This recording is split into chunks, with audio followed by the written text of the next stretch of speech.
우리는 모두 성공을 원합니다. 그렇죠? 우리는 형통을 원합니다. 성공과 형통을 원하지 않는 사람은 세상에 하나도 없습니다. 망하는 거 원하고 실패하기 원하고 또 건강이 악화되고 관계가 악화되는 걸 원하는 사람은 하나도 없습니다. 우리는 모두 다 형통을 원하고 성공을 구합니다. 그리고 내가 계획한 일들이 잘 이루어지기를 소망하게 되죠. 그래서 우리는 일이 잘 풀리지 않았을 때 내 계획대로 됐으면 얼마나 좋았을까 이런 상상을 하기도 합니다. 그래서 저는 오늘 예배 시간을 빌어 오늘 말씀을 통해서 여러분 삶이 하나님 안에서 형통하기를 축복합니다. 자, 오늘 성경 말씀 창세기 39장 말씀을 보게 되면요, 형통한 사람이 하나 등장하게 됩니다. 그런데 이 사람은 형통하다고 말하기에는 너무 어려움이 있습니다. 왜냐하면 지금 삶의 형편이 형통하다고 말하기에는 참 애매한 상황이기 때문에 그래요.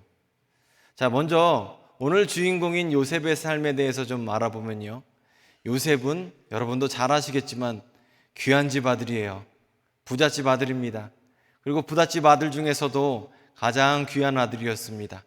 그래서 아버지가 그 귀한 아들에게 많은 아들 중에서 그 귀한 아들만 요즘으로 따지면 명품 옷을 사입혔습니다.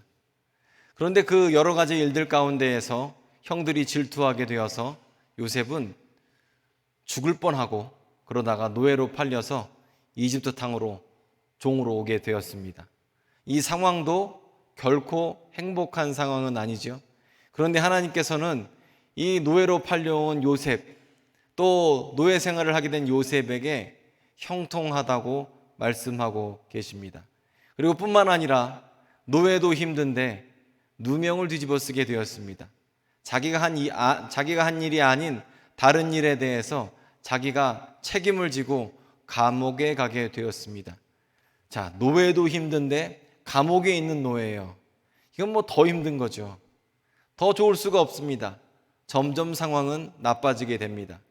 그런데 감옥에서 있는 노예에 대해서 오늘 39장 21절 말씀 이하를 보게 되면 하나님은 요셉에 대해서 형통하다라고 말씀하고 계십니다.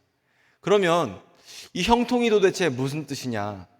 이 형통을 원래 말을 좀 찾아보면요, 이 형통이라는 말은 이런 뜻입니다. 순조롭게 잘 되어가고 있다, 일이 술술 풀린다, 성공했다, 이런 뜻이 바로 형통했다는 뜻입니다. 아니, 이게 무슨 말이 됩니까? 감옥에 가고 노예로 팔리고 모함받고 억울한데 그 일이 형통하고 일이 술술 풀렸다니, 성공했다니 말이 됩니까? 그래서 여러분, 요 오늘 말씀을 만약 여러분께서 영한 가치 있는 성경을 보시게 되면 success라는 성공이라는 단어를 사용하고 있습니다. 즉 무슨 얘기냐면 요셉은 지금 성공한 겁니다. 굉장히 잘 된 겁니다. 자, 참 이게 답답한 일이죠. 요셉이 지금 잘 된 게 뭐가 있습니까? 솔직히 잘 된다고 하면 건강해지고 돈 벌고 명예 얻고 체면이 살고 이래야 우리가 성공했다고 형통했다고 말할 수 있는 거 아닙니까? 이 반대 상황에서 하나님은 요셉에게 형통했다, 성공했다, 일이 술술 잘 풀린다 말씀하고 계십니다. 상황은 점점 엉망이 되는데 하나님은 요셉에 대해서 성공이라고 말씀하시니 도대체 이게 무슨 뜻인지 우리가 이해하기가 참 어렵죠. 요셉은 여전히 노예 상태예요. 그런데 형통하답니다. 감옥에 있답니다. 그런데 형통하답니다. 즉 무슨 얘기냐면 하나님이 형통, 성공, 순조롭다라는 말을 사용하실 때에는 우리의 기준과 다르다는 겁니다. 왜냐하면 나중에 요셉이 총리 대신이 되거든요. 근데 그때는 형통했다고 말하지 않으세요. 성공하고 돈 벌고 건강하고 체면과 명예가 높아지고 권력을 잡게 되었는데 그때에는 성경은 성공이라는 단어를 사용하지 않습니다. 형통이라는 단어를 사용하지 않습니다. 오히려 억울하고 답답하고 감옥에 있는 상태인 요셉에 대해서 형통했다, 성공했다, 순조롭다라고 말을 하고 계십니다. 자, 그러면 도대체 뭐가 성공한 겁니까? 무엇이 형통한 것입니까? 낮아지면 형통한 겁니까? 이건 말이 안 돼요. 성경적 관점에서도 낮아졌다고 형통한 건 아닙니다. 그리고 돈이 없고 억울한 일 당한 것에 대해서 성경에서도 형통이라고 말하지는 않아요. 그럼 분명히 어떤 기준에 의해서 형통이라고 사용한 거거든요. 사실 여기서 분명히 하나님은 하나님만의 관점, 하나님만의 기준으로 형통 그리고 성공이라는 단어를 사용하셨어요. 우리랑은 다르다는 겁니다. 우리는 어떤 기준으로 성공이라고 합니까? 우리는 지금 우리 모습을 갖고 성공이라고 합니다. 즉, 지금 내가 멋진 차 타고 좋은 옷 입고 건강하고 또 지금 상태에서 이것저것 다 누리고 있다면 그것을 형통이라고 얘기를 합니다. 제가 요즘에 최근에 배운 단어가 하나 있는데요. 여러분, 승차감이라는 단어 아시죠? 차를 탈 때 승차감이 좋아 그러면 어떤 뜻이죠? 편안하다. 울퉁불퉁한 지면에서도 차가 참 뭐랄까요? 이렇게 안락함을 느낀다고 할까요? 정말 바깥에 어떤 지면을 다니는지 알 수 없을 만큼 서스펜션이 좋다. 또 속도감이 있을 때에도 잘 차가 단단하게 받쳐준다. 여러 가지 뜻이 있을 겁니다. 그런데 제가 요즘에 새로 배운 단어는 하차감이라는 단어입니다. 이게 너무 재밌는 단어더라고요. 여러분, 하차감이 뭔지 아세요? 하차감은 여러분이 어떤 차를 타고 딱 내렸는데 주위 사람들이 여러분을 딱 주목해서 보는 거예요. 무슨 뜻인지 아시겠죠? 승차감이 죽이는 차가 있고 하차감이 죽이는 차가 있는데, 하차감이 좋다는 건 무슨 뜻이에요? 너무너무 좋은 차라서 그 차를 탁 타고 내렸을 때 사람들이 주목하는 차. 그래서 사람들이 일부러 카푸어가 되더라도 좋은 차를 탄다고 그렇게 얘기를 해요. 그런데 하차감도 여러 가지 종류가 있어요. 여러분이 명품백, 아주 비싼 가방을 갖고 다녀요. 주위 사람들이 여러분을 주목해서 봅니다. 그리고 여러분이 아주 좋은 옷을 입었어요. 그러면 주위 사람들이 여러분을 주목해서 봅니다. 이거 한마디로 하차감의 종류겠죠? 그런데 사람들은 우리의 성공에 대해서, 형통에 대해서 무엇으로 평가하냐면 하차감으로 평가를 해요. 내가 얼마나 건강한가, 내가 얼마나 예쁘고 멋있는가, 내가 얼마나 돈이 많은가, 내가 이런 식의 지금 상태, 지금의 겉모습, 지금의 관계로 우리를 성공과 형통으로 평가를 합니다. 그리고 내가 몸이 편하면 성공이라고 생각을 하죠. 자, 그래서 이걸 한마디로 하면 겉모습을 보고서 성공이라고 하고, 우리가 또 계획으로 볼 때는 내 계획, 내 마음대로 잘 될 때 우리는 형통했다, 성공했다 이렇게 표현을 합니다. 즉, 돈 벌고 내 뜻대로 내 계획대로 돼야 돼요. 와이프 계획대로 되면 안 되는 겁니다. 남편 계획대로 돼도 안 돼요. 자존심이 상하거든요. 내 맘대로 해서 내 뜻대로 일이 되어줘야지 그게 성공한 거예요. 우리는 이런 것에 대해서 민감하거든요. 그런데 성경을 보게 되면 이런 이야기가 나오죠. 계획대로 된 사람들 이야기를 먼저 하겠습니다. 요나입니다. 하나님은 요나에게 니느웨로 가서 복음을 전하라고 말씀하셨습니다. 그런데 요나가 어디로 갔습니까? 니느웨로 갔나요? 니느웨로 안 갔습니다. 왜냐하면 요나는 니느웨 사람들을 미워했거든요. 그래서 요나는 다시스로 가기로 마음을 먹었습니다. 그런데 항구에 딱 도착해 보니 다시스로 가는 배가 딱 기다리고 있는 겁니다. 다시스로 가는 배를 탔습니다. 요나의 계획대로 되었습니다. 어떻게, 이것에 대해서 계획대로 되었으니까 형통한 일입니까? 형통한 일이에요? 이게 참 재밌는 게 왜 그러냐면요, 우리가 처음에는요 내 맘대로 내 뜻대로 하면 그 일이 잘 돼요. 오히려 하나님 뜻을 어겼으니까 다시스로 가는 배가 빵꾸가 났더라, 다시스로 가는 배의 선원들이 다 전염병에 걸렸더라, 이게 우리가 원하는 시나리오인데, 보통은 하나님 뜻대로 안 하고 내 맘대로 하면 처음에는 술술 풀립니다. 그런데 끝이 좋지 않아요. 자, 다윗을 보겠습니다. 다윗은 아주 아름다운 밧세바라는 여인과 결혼하게 되었습니다. 계획대로 되었습니다.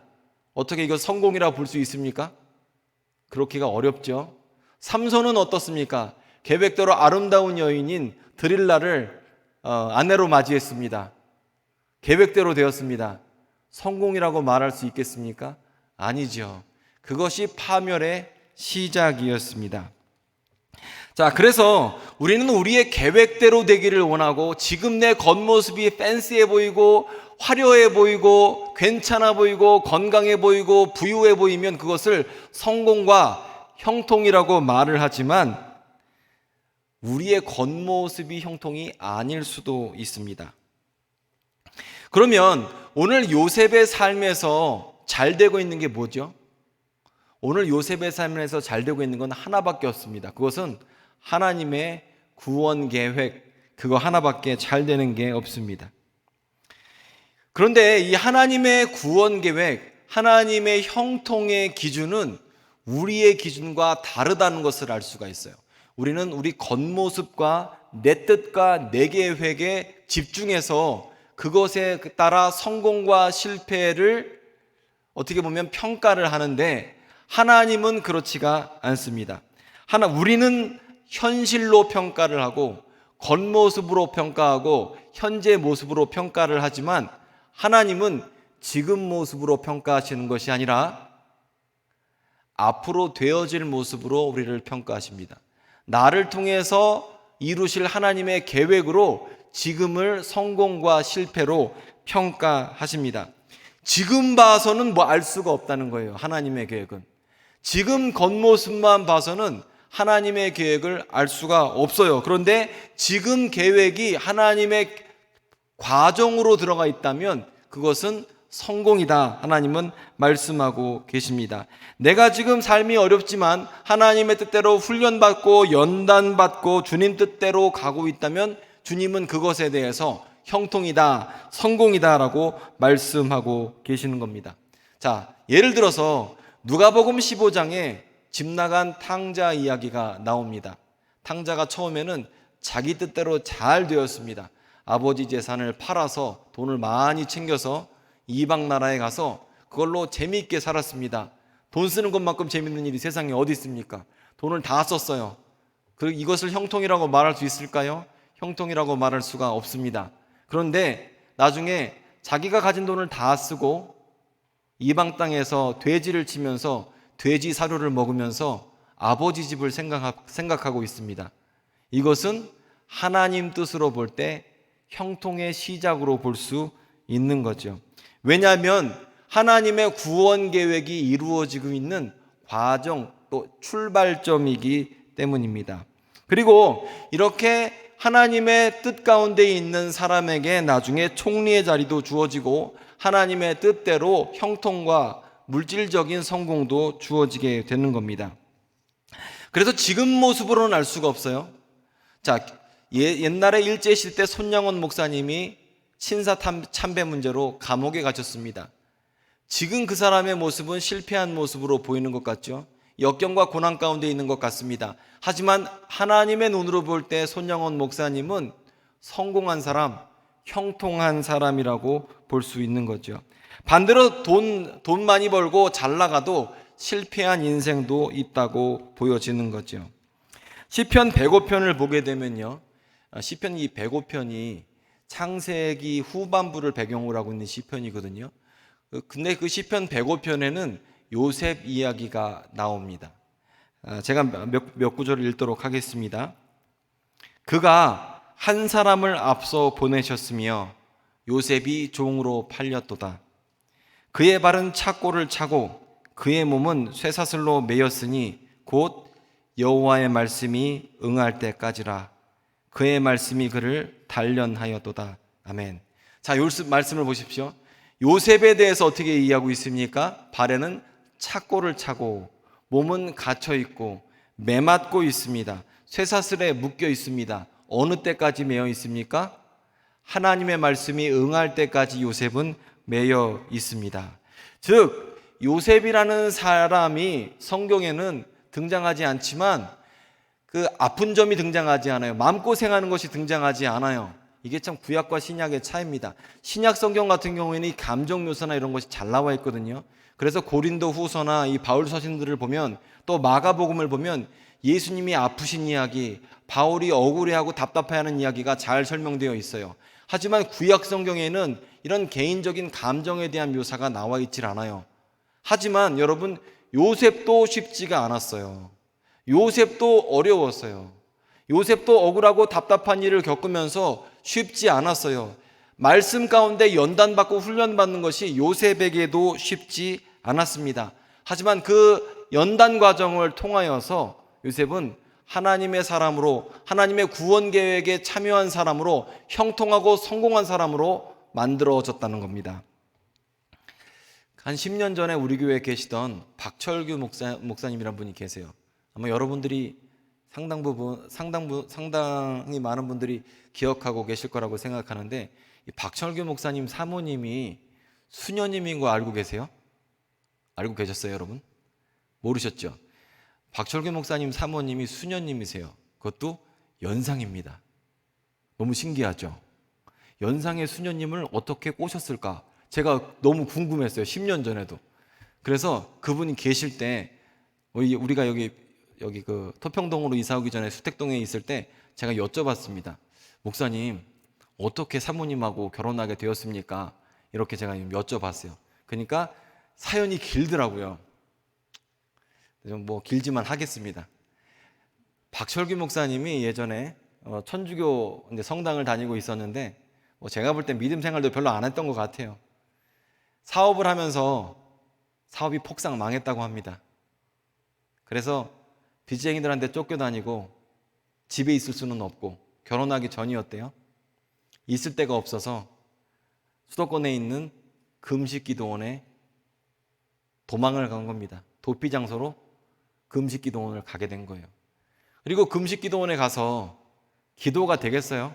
그리고 천주교 신자가 이 오순절 냄새가 펄펄 풍기는 금식기도원 가면 그게 뭐 은혜를 받겠습니까? 그래서 우리 사랑하는 박철규 목사님께서는 거기서 자유로운 유흥 생활을 하셨대요. 술과 담배를 잔뜩 사다가 남들 집회하고 예배할 때 숨어서 계속 담배 피고 술 먹으면서 그렇게 재밌는 시간을 보냈다고 합니다.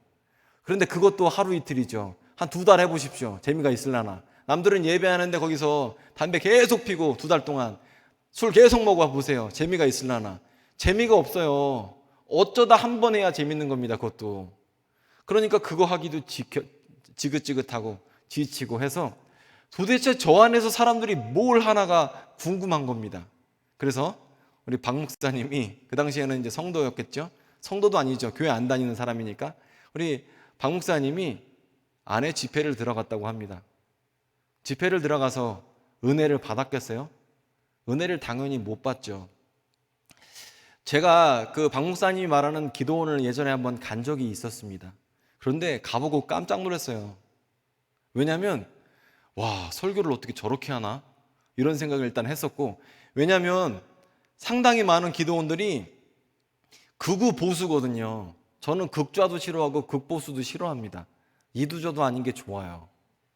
근데 보통 금식 기도원 같은 데 가면 뭐 문재인 빨갱이 뭐 이런 거 있잖아요. 뭐 박근혜 퇴진 뭐 이런 거 하는 거 저 안 좋아하거든요. 근데 그 기도원이 색깔이 강한 기도원이었어요. 근데 그분이 그 기도원에서 은혜를 받고 예수님을 만난 거예요. 할렐루야. 예수를 만난 거예요. 그래서 삶이 변하고, 뭐 파산한 게 문제가 안 되는 거예요. 예수님 만나니까. 너무 행복한 거죠. 그러면서 믿음 생활 시작하고 신앙 생활 시작해서 나중에 목사가 됐고, 그래서 수녀로 있는 동네 누나를 꼬셔서 결혼해서 애를 낳고 잘 먹고 잘 살았더라. 해피엔딩으로 이렇게 끝나게 되었습니다. 자, 그런데 제가 여러분에게 묻고 싶습니다. 우리 박철규 목사님이 기도원에서 사업 실패하고 빚쟁이들 쫓겨서 숨어 있는 거, 오갈 데가 없어서 숨어 있는 것은 하나님 입장에서 형통입니까? 불통입니까? 하나님 입장에서 성공입니까? 실패입니까? 성공이죠. 형통이죠. 그게 그 당시에 박 목사님은 이해할 수는 없었을 겁니다. 나한테 이런 일이 왜 있나? 분명히 내가 사업하는 사람들이 계획 안 세우는 사람이 어디 있습니까? 자기 나름대로 계획 열심히 세우고 또 좋은 아이템 뽑아서 사업을 하죠. 그런데 그게 뜻대로 안 되잖아요. 자기 뜻대로 안 되잖아요. 왜 내 뜻대로 안 됐을까? 나는 왜 이 모양일까? 아마 자괴감에 빠졌을 거예요. 하지만 그 가운데에서 예수님을 만나게 되니까 어떻게 됐습니까? 삶이 변해서 축복이 되고 감사가 넘치는 삶이 되는 거죠. 인생이 변해서 주의 종의 길이 되는 그런 길을 가게 된 겁니다. 자, 그런데 여러분, 사실 우리가 말을 할 때 시편 119편 71편 같은 걸 좋아해요. 고난당한 것이 내게 유익이라 이로써 내가 주의 율례를 배우게 되었나이다. 이런 거 좋아하잖아요. 그래서 누군가를 위로할 때 이런 얘기를 해요. 너 요즘 힘들지, 경제적으로 힘들지, 관계가 힘들지, 삶이 어렵지. 그러면 고난당한 게 유익이래. 이로써 삶의 율례를 배우게 된다고 그러더라. 그런데 이런 말은 위로가 전혀 안 돼요. 저도 해보면 얼마나 큰 종 만드시려고 이러면서 누군가 얘기를 하잖아요. 그러면 화부터 나요. 막 진짜 천불이 나요. 여기서 여러분 삶이 힘든데 와갖고 하나님께서 얼마나 여러분을 귀하게 쓰시려고 그러는 줄 아냐, 앞으로 하나님께서 복을 너한테 얼마나 주시려고 그러는 줄 아냐, 그런 얘기하면 막 화가 나잖아요. 사실 이 시편 119편 71편 같은 얘기는 내가 하나님을 말씀을 듣고 은혜를 받는 구절이지 남이 우리한테 줄 수 있는 구절은 아니에요. 왜 그러냐면 연단이라는 과정이 쉽지 않아서 그래요.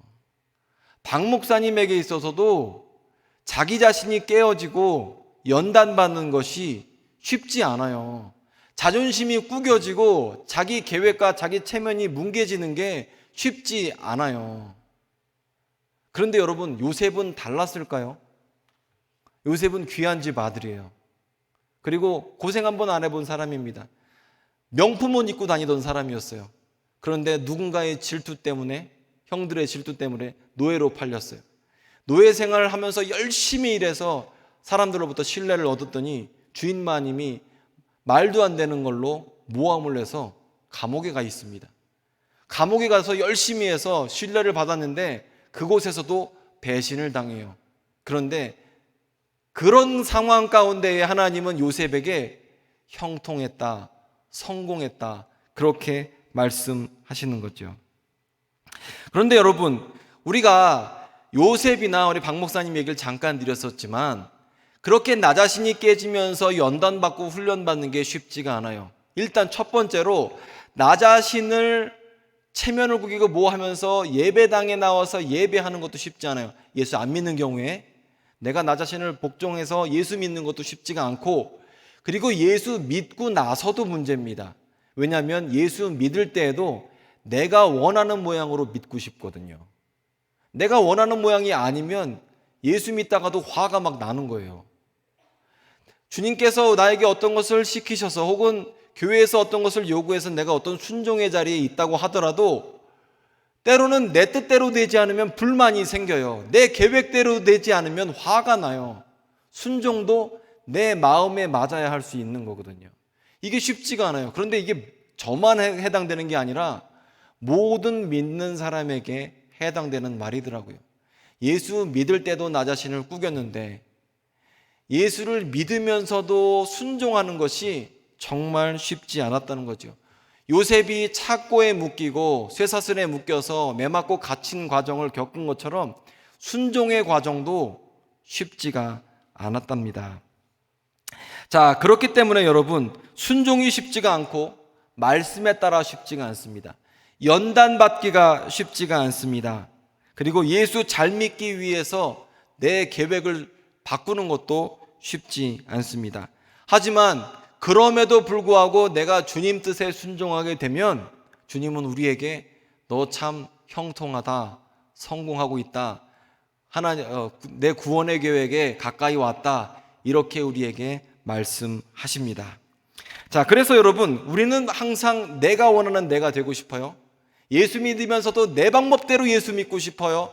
그런데 주님은 무엇을 원하십니까? 그게 아니에요. 주님은 주님의 계획대로 되기를 원하고 계십니다. 오늘 요 얘기만 하고 설교를 마무리하도록 하겠습니다. 이 진주 농사 짓는 얘기를 아마 여러분들 한 번쯤은 들어보셨죠? 조개가 이렇게 있으면 조개 안에다가 이물질을 이렇게 집어넣는데요. 그러면 이 조개가 그 이물질을 몰아내기 위해서, 소화시키기 위해서 자기 안에 있는 체액을 발산한다고 합니다. 그리고 그 체액을 발산해서 이물질을 덮어서, 그래서 그 인고의 고통이 시간이 흐르면 그 조개가 진주가 된다고 이야기를 해요. 근데 이 과정을 보면 우리가 신앙생활하는 과정과 너무나 비슷한 부분이 있습니다. 조개는 어떤 조개가 되고 싶을까요? 일단 첫 번째로 이물질이 없는 조개가 되고 싶을 겁니다. 그렇죠? 그리고 건강하고 밥 잘 먹는 조개가 되고 싶을 겁니다. 그렇죠? 어떤 조개가 소화도 안 되고 건강하지 못한 상태를 유지하고 싶겠어요? 조개는 어떤 걸 원해요? 한마디로 건강하고 밥 잘 먹고 아무 문제 없는 조개가 되고 싶죠. 한마디로 조개가 원하는 것은 살이 통통하게 찐 그런 조개가 되기를 원하고 있는 거예요. 그런데 농부는 어떻습니까? 조기 안에 이물질을 넣죠. 그래서 그걸 통해서 진주를 얻고 싶은 겁니다.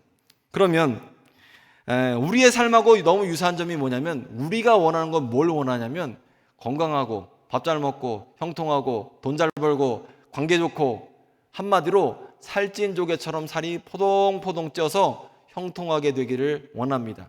그런데 그게 살찐 조개가 되고 싶은 것이 하나님의 뜻이 아니라는 거예요. 하나님은 우리에게 진주가 되기를 원하십니다. 그래서 때로는 우리 삶 가운데 이물질을 넣어주세요. 우리가 전혀 원하지 않는 요셉의 삶에 하나님께서 시련을 허락하신 것처럼 하나님이 우리 삶에도 이물질을 주세요. 때로는 건강의 문제를 주시고 관계의 문제를 주시고 때로는 경제적인 문제를 주시고 때로는 남이 알지 못하는 남모를 그런 문제를 주셔서 조개가 체액을 내서 그 이물질을 감싼 것처럼 우리는 그것 때문에 주님 앞에 기도하게 되고 잠 못 자게 되고 말씀 보게 되고 말씀으로 훈련받게 돼요. 그러면 어느 순간 시간이 흐르면 우리의 모습이 우리의 꿈은 살찐 조개였는데 우리의 모습이 어느덧 진주처럼 변하게 되면서 그때 우리가 주님 앞에 고백하는 말은 주님이 모든 것을 협력하여 선을 이루십니다는 하나님에 대한 신뢰를 우리가 갖게 되는 거죠. 자, 그래서 여러분의 삶이 때때로 불통이 될 때가 있죠. 나는 실패한 것 같아. 그럴 때 여러분 오늘 창세기 39장을 보십시오.